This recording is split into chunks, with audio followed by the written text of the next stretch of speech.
Family সহ আসছি, আমরা খুবই এনজয় করছি। হ্যাঁ, সিলেট তো একটা হচ্ছে ঐতিহ্যবাহী একটা জায়গা, মানে পর্যটক এলাকা। এখানে এসে আমাদের সবাই, বাচ্চারাও সবাই খুব আনন্দ পাচ্ছে।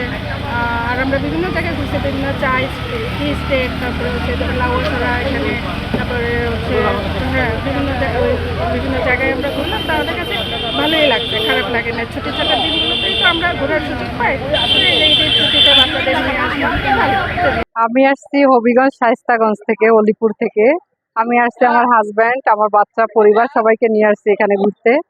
এখানকার আসার উদ্দেশ্য হলো এখানকার রাস্তাটা এত সুন্দর, মানে সিলেটে ঘুরতে গেলে দেখা যায় এরকম রাস্তা পাওয়া যায় না। এই লাউয়াছড়াতে আসতে রাস্তাটা অনেক সুন্দর, দুই পাশে চা বাগান, আর হচ্ছে রাস্তাটা নিরিবিলি, খুব সুন্দরভাবে আসা যায়।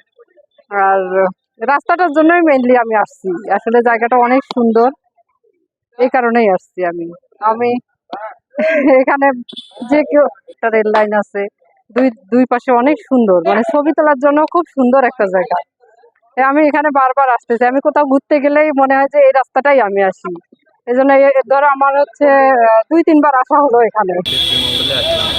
এখানে অন্যান্য জায়গা থেকে মানে এই যে বাংলাদেশের অনেক জায়গায় অনেক পরিমাণ গরম, এখানেও গরম খুবটা কম, খুব ঠান্ডা আবহাওয়া। পরিবারের সবাইকে নিয়ে অনেক মানুষজন এখানে আসে, প্রচুর জনসমাগম হয়। বিশেষ করে লাউয়াছড়া জাতীয় উদ্যান, এরপরে এইদিকে আপনার নীলকণ্ঠ, বিভিন্ন এলাকায় মানুষ যায়, বর্ধমানে দেখতে যায়। মঙ্গলের প্রচুর জায়গায় মানুষ ঘুরতে আসে এবং স্বাচ্ছন্দ্যে ঘুরে বেড়ায়। এরপরে বিভিন্ন